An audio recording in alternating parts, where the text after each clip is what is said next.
যে বা যারা অভিজিৎকে হত্যাকারীকে ধরিয়ে দিতে পারবে তাদেরকে মার্কিন সরকার $5 মিলিয়ন প্রদান করবে। এই যে বাউন্টিটা সেটা ঘোষণা করা আছে, অর্থাৎ মানে আপনি একবারে ডিকটম হেরি বলে চালিয়ে দিতে পারবেন না আপনার এই প্রফেসর সুচিতা শর্মিনকে। চট্টগ্রাম যদি হয় মহৌষধ, সকল রোগের ধন্বন্তরী ঔষধ, তাহলে তো আমাদের আর কিছু বলার নেই। আসলে এই আঞ্চলিকতার যে সংকীর্ণতা, তা থেকে আমাদের নোবেল লরেট যদি বেরোতে না পারেন, তাহলে আমাদের এই শেষ ভরসা আমরা কার কাছে যাব? দেখুন, একটা সময় চিন্তাটা ছিল এরকম যে এক দশক সময় অর্থাৎ 10 বছর ধরে এই মেরামত সংস্কারের কাজ বা মেশিন বা রথ চলবে, কিন্তু সেটা এখন মাননীয় সেনা প্রধান একটা টাইম ফ্রেম বেঁধে দিয়েছেন যে 18 মাস তারা দেখবেন, সহযোগিতা করবেন। এরপর সহযোগিতার কোনো গ্যারান্টি কিন্তু তারা দিচ্ছেন না, পরিষ্কার কথা।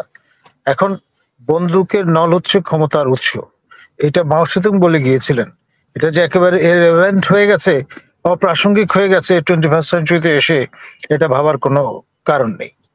এখন খেয়াল করে দেখেন, আপনার মাননীয় স্বাস্থ্য উপদেষ্টা তিনি যখন শেষ অবধি অপ্রস্তুত অবস্থায় পড়লেন, তাকে সেই সভাকক্ষ থেকে সেনা সদস্যরাই কিন্তু এসকর্ট করে নিয়ে এসছে। যতক্ষণ পর্যন্ত সেনাদের আগমন ঘটেনি, ততক্ষণ পর্যন্ত তিনি ছিলেন বিপন্ন।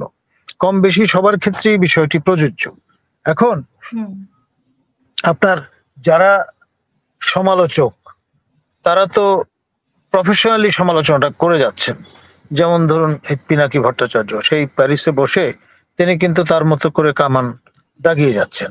এখন কোনো জিনিস কিন্তু বাদ পড়ছে না। আমি আবার আগের আলোচনায় বলেছি যে শওকত আমাদের সহকর্মী ঢাকা বিশ্ববিদ্যালয়ের, তিনি উপাচার্য হিসেবে দায়িত্ব গ্রহণের পরেই আবিষ্কার করলেন যে পিনাকির দৃষ্টি আকৃষ্ট হয়েছে।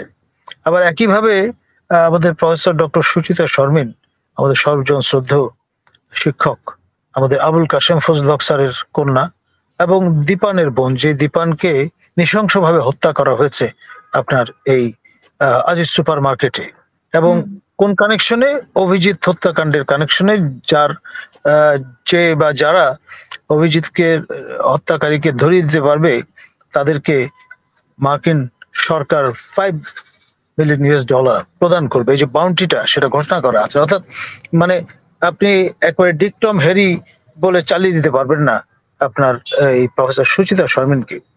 তার ব্যাপারেও কিন্তু পিনাকি ভট্টাচার্য কমেন্ট করে বসেছেন।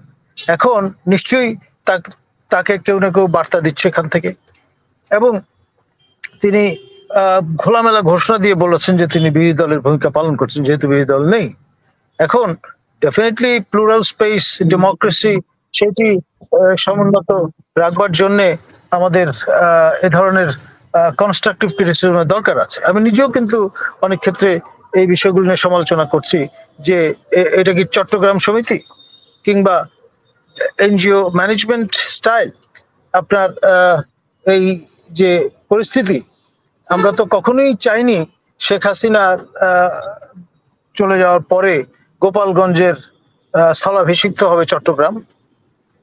আপনি উপভাষায় যখন কথা বলেন তখন এক ধরনের আপনার মৌতাত হয়তো কাজ করে, এক ধরনের কেমিস্ট্রি কাজ করে, কিন্তু সেই কেমিস্ট্রির বলে বেগম রোকেয়া বিশ্ববিদ্যালয়ের আপনার রেজিস্ট্রার তিনি শ্লাঘা অনুভব করেন যে তার বাড়ি চট্টগ্রামে, পাশের গ্রামে, প্রফেসর ইউনূসের লোক তিনি, সুতরাং তার অধিকার আছে আবু সাইদের রক্তের উপর দাঁড়িয়ে তিনি কিন্তু তার দায়িত্ব পালন করে যাবেন।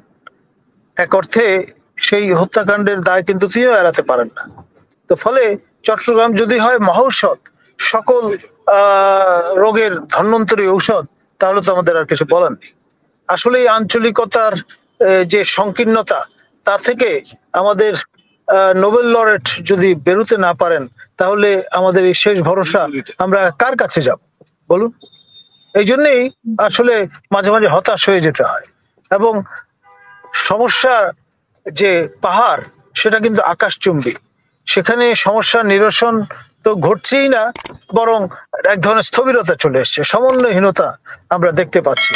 এবং পরবর্তীতে যদি খাদ্য সংকট দেখা দেয়, তাহলে তা সামাল দেবো আমরা কি করে? সে বিষয়টা কিন্তু আমাদের ভুলে গেলে চলবে না। ধন্যবাদ।